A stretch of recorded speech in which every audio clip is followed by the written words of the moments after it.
Hello, everyone. It's Congressman Jamie Raskin coming at you for my favorite time of the week, Local Hero. So hello to all my friends in Maryland's beautiful 8th District and beyond. I've got a great local hero for you this week.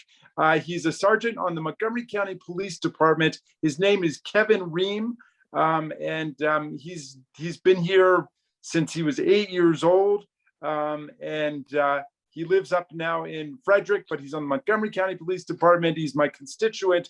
And I discovered, much to my shame, much after the fact, that there were a bunch of Montgomery County police officers who fought valiantly for the entire day on January 6th to defend the Capitol, defend the Congress, and defend the democracy.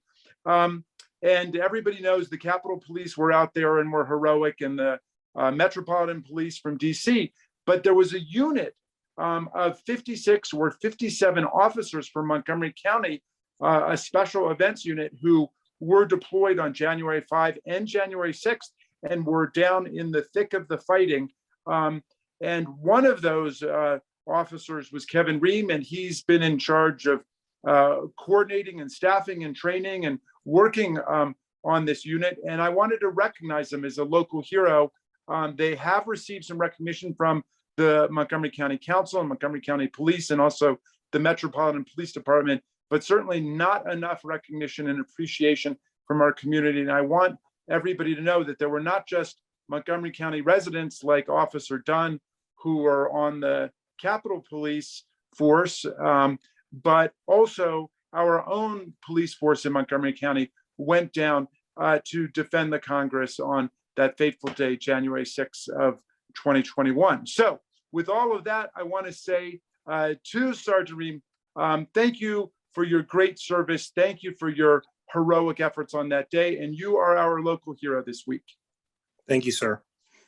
And thank you for being with us. So tell us sort of how you guys were mobilized to participate in the defense of the Capitol on January 6th, what you were expecting, and then what you found when you got down there. So, sir, we were originally mobilized because a mutual aid request came in through Metropolitan DC Police, through Acting Chief Conti at the time, for us to go down there. Chief Marcus Jones accepted that mutual aid request. So we were already pre-mobilized, which kind of gave us a foot in the door already in case something were to happen. We had all our gear together, our squads together, our vehicles and all that stuff. Starting on the 5th, it was going to go the whole week. We were supposed to come in later on the 6th, but we knew what time the speech would be, and we kind of changed our posture to come in earlier. And then when we were mobilizing in our parking lot, getting ready to leave, that's when we started hearing stuff on the news, listening to the radio, that stuff was starting to go on. And we talked to our liaison down there, and she said how quickly we get down there. And our team was out of the parking lot in about 3 minutes, heading down to DC. Wow. Yeah.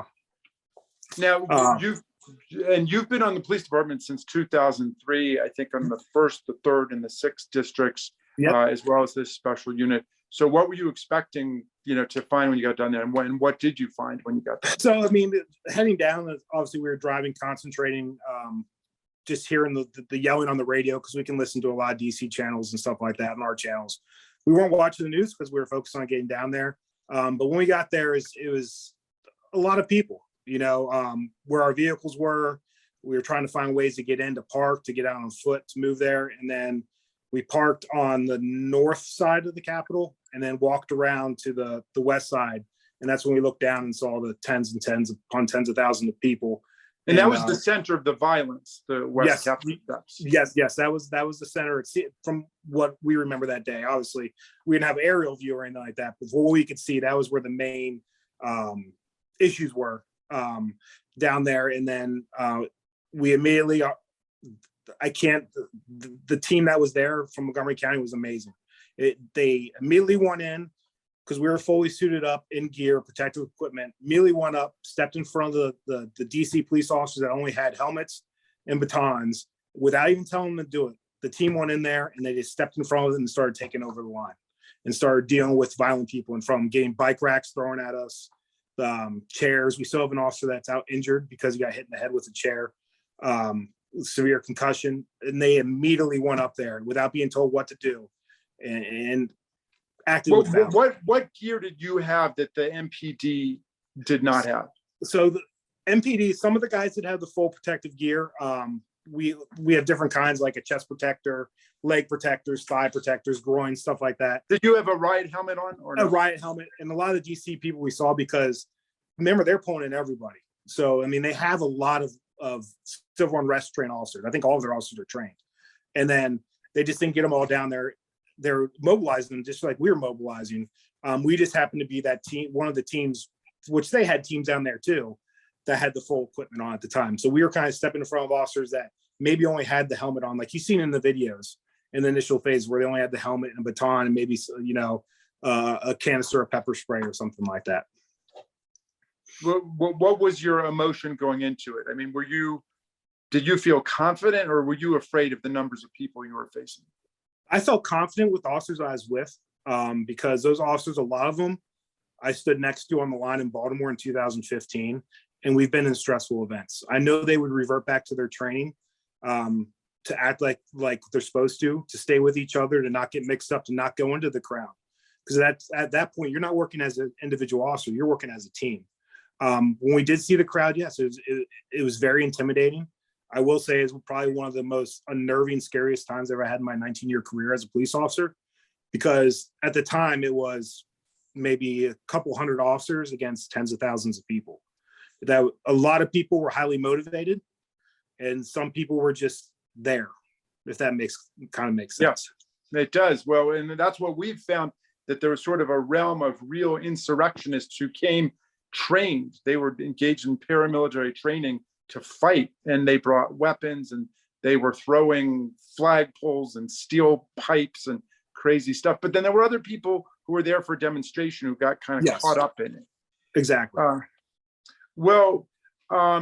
You guys arrived down there like around what, 2:30 or 3? Was that right? Yeah, from my recollection, it was like 2:30, 3 o'clock. It was after some entry had been made into the building. And at that time it was when we probably like 3 o'clock. Then that's when we tried to start pushing people back. So down the steps. How long were you there? What time did you leave the Capitol grounds? We left I think we got back to our staging area in Montgomery County probably around 4 a.m. So you were there for more than 12 hours. Yes, sir. You guys were up for like 16 hours or 20 hours and actively fighting for probably what, 3, 4?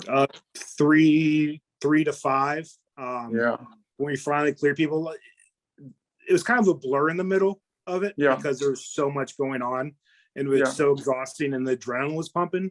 And then I remember after everything was cleared, some more departments started showing up, because they were able to get mobilized and kind of relieve us, and people had kind of left for the night because it was dark, it was late. I remember the guys just sitting on the steps of the Capitol at the lower levels, just exhausted. Yeah. Shivering because it's cold, the adrenaline dumped, and just falling asleep, sitting on the steps. And tell us finally, if you would, Sergeant Ream, and you've been very kind with your time. Sir. What have you done to take care of the physical and the mental wounds coming out of it? So we had our peer support team reach out to all the officers that were involved, because obviously we've seen 4 officers take their lives over this incident. And I think a lot of what is officers talk about it still. We're not just keeping our mouth shut about it. It's funny when you get some officers together that would talk about it, they get off their chest of what happened that day, and the severity of the situation. I remember the big thing was just texting my wife telling her I love her when we were heading down in the cars, because we didn't know what the event was going to go, because we were just the radio was just out of control. And I think a lot of us saw that, and where we work the best is we communicate with each other. We don't take that mentality of, oh, I'm too big to say something.